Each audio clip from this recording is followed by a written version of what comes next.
Assalamualaikum warahmatullahi wabarakatuh Sobat MIPA. Kembali lagi bersama channel Dias MIPA.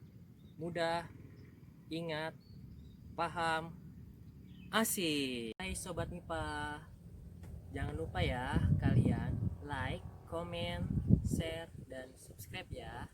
Terima kasih. Wassalamualaikum warahmatullahi wabarakatuh.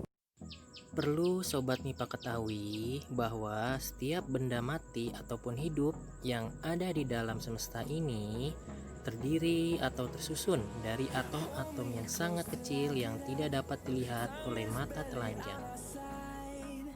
Atom tersusun dari partikel-partikel yang bermuatan. Yang pertama, elektron. Elektron adalah partikel yang bermuatan negatif.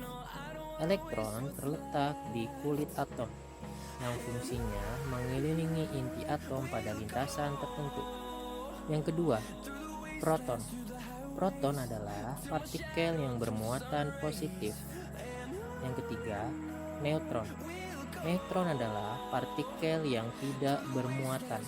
Proton dan neutron terletak di dalam inti atom. Ilmu yang mempelajari muatan-muatan listrik yang diam inilah yang disebut dengan listrik statis. Listrik statis merupakan gejala yang muncul akibat perbedaan muatan pada suatu benda. Benda yang bermuatan listrik. Jenis pertama, benda netral. Benda dikatakan netral jika jumlah proton atau muatan positifnya sama besar dengan jumlah elektron atau muatan negatifnya. Pada umumnya, benda-benda yang ada di sekitar kita merupakan benda netral. Jenis kedua, benda bermuatan positif. Benda dikatakan bermuatan positif jika jumlah proton atau muatan positifnya lebih besar dibandingkan dengan jumlah elektron atau muatan negatifnya. Jenis ketiga, benda bermuatan negatif. Benda dikatakan bermuatan negatif jika jumlah protonnya lebih sedikit dibandingkan dengan jumlah elektronnya atau muatan negatifnya. Berikut adalah contoh pembahasan dari benda bermuatan listrik. Benda yang pertama. Benda yang pertama terdiri dari 6 muatan positif dan 6 muatan negatif. Benda yang memiliki muatan positif dan muatan negatifnya sama besar dapat dikatakan dengan benda netral. Yang kedua, benda yang terdiri dari 5 muatan positif dan 8 muatan negatif. Benda yang memiliki muatan negatifnya lebih banyak dibandingkan dengan muatan positifnya, maka dapat dikatakan benda bermuatan negatif. Yang ketiga, benda yang terdiri dari 7 muatan positif dan 5 muatan negatif. Benda yang memiliki muatan positifnya lebih banyak dibandingkan dengan muatan negatifnya, maka disebut dengan benda bermuatan positif. Tapi sekarang kita akan membahas interaksi muatan listrik. Interaksi muatan listrik terdiri dari dua jenis interaksi. Interaksi yang pertama yaitu interaksi muatan yang sejenis.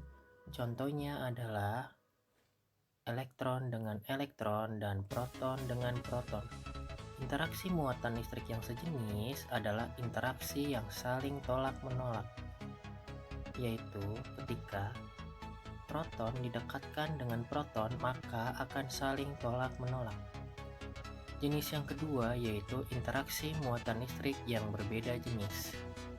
Interaksi muatan listrik yang berbeda jenis adalah interaksi yang saling tarik-menarik.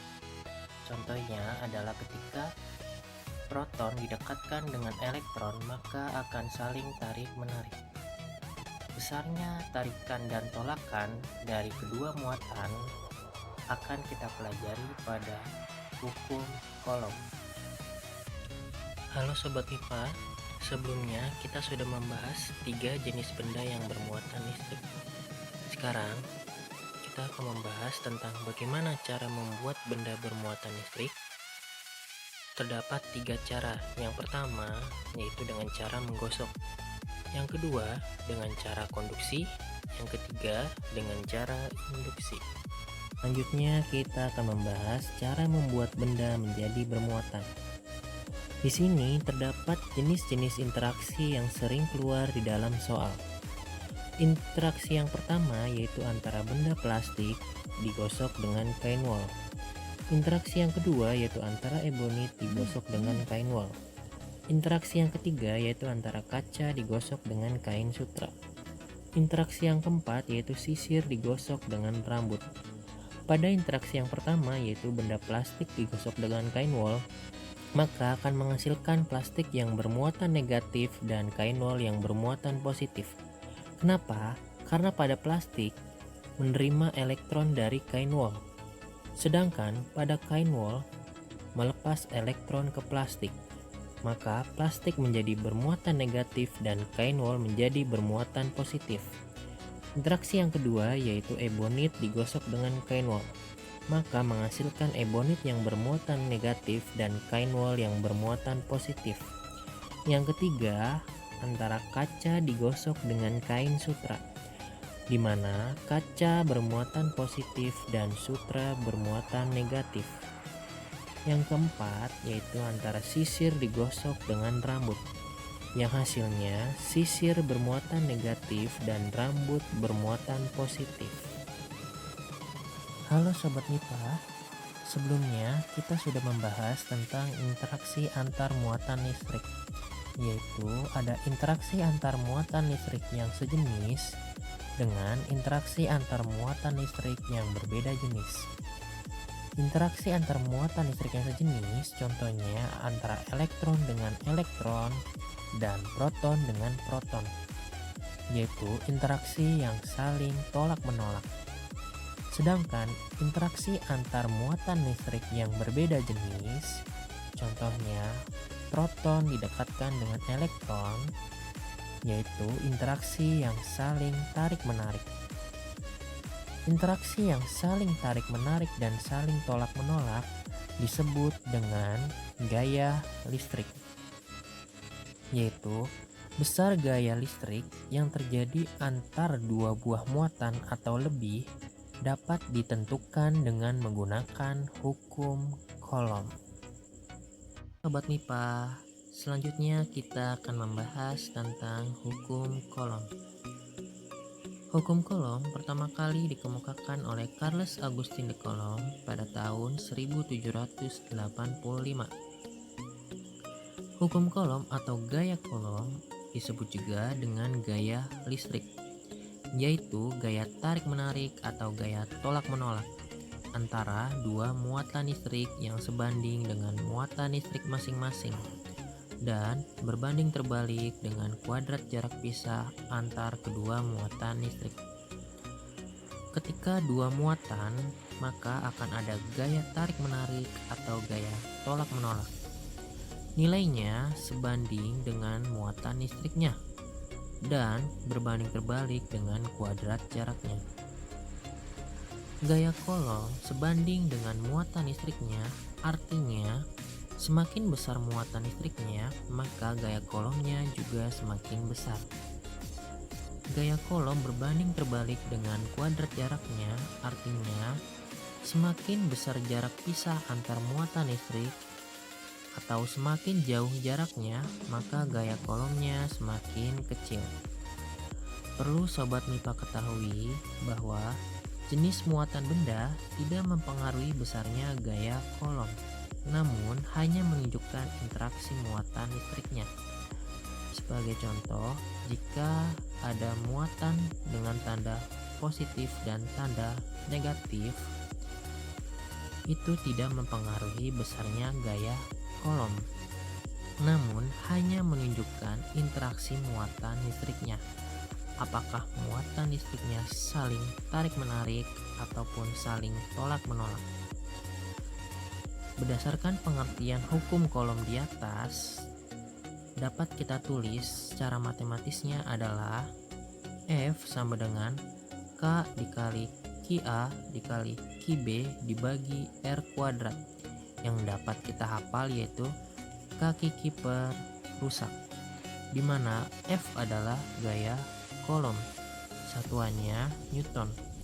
Ki A dan Ki B adalah muatan listrik, satuannya Coulomb.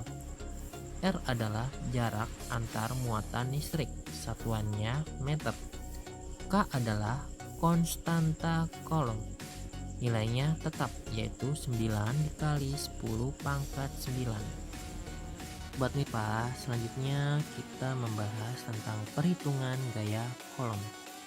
Dalam menentukan besarnya gaya Coulomb, kita harus memperhatikan dua hal. Ingat ya, dua hal. Hal yang pertama yaitu konversi satuan dan hal yang kedua yaitu aturan pangkat. Kita bahas terlebih dahulu tentang konversi satuan. Satuan muatan listrik atau Ki adalah Coulomb atau C. Sering kali kita jumpai di dalam soal. Jenis muatannya yaitu ada milicoulomb, ada microcoulomb, dan ada nanocoulomb. Satuannya kita ubah atau kita konversikan ke dalam satuan coulomb. Milicoulomb menjadi 10 pangkat minus 3 coulomb. Microcoulomb menjadi 10 pangkat minus 6 coulomb. Nanocoulomb menjadi 10 pangkat minus 9 coulomb. Sebagai contoh, terdapat jenis muatan yaitu ada 7 microcoulomb dan ada 1,2 milicoulomb. 7 microcoulomb kita ubah atau kita konversikan menjadi coulomb, yaitu 7 dikali 10 pangkat minus 6 coulomb. 1,2 milicoulomb kita konversikan atau kita ubah satuannya menjadi coulomb, yaitu 1,2 dikali 10 pangkat minus 3 coulomb. Sampai sini paham Sobat MIPA? Lanjut ke hal yang kedua, yaitu aturan pangkat. Aturan pangkat yang pertama yaitu aturan pangkat perkalian. A pangkat N dikali A pangkat M sama dengan A pangkat N tambah M. Jadi aturan pangkat perkalian kita jumlahkan pangkatnya. Sebagai contoh, 3 pangkat 4 dikali 3 pangkat 3 sama dengan 3 pangkat 7. Aturan pangkat kedua yaitu aturan pangkat pembagian. A pangkat N dibagi A pangkat M sama dengan A pangkat N dikurang M. Artinya aturan pangkat pembagian pangkatnya kita kurang. Sebagai contoh, 2 pangkat 8 dibagi 2 pangkat 2 sama dengan 2 pangkat 6. Aturan pangkat ketiga yaitu A pangkat M dipangkatkan M sama dengan A pangkat N dikali M, yang artinya pangkatnya kita kali. Sebagai contoh, 5 pangkat 2 dipangkatkan 6 sama dengan 5 pangkat 12. Ya, jadi pangkatnya dikali 2 dikali 6 sama dengan 12. Aturan pangkat keempat yaitu 1 per A pangkat N sama dengan A pangkat min N. Jadi ketika ada bilangan berpangkatnya yang di bawahnya positif, ketika dia pindah ke atas maka bilangan berpangkatnya menjadi negatif. Begitupun sebaliknya, jika di bawahnya bilangan berpangkatnya negatif, maka ketika dia pindah ke atas maka akan menjadi positif. Sebagai contoh, 1 per 2 pangkat 8 sama dengan 2 pangkat minus 8. Oke, sampai sini paham Sobat MIPA?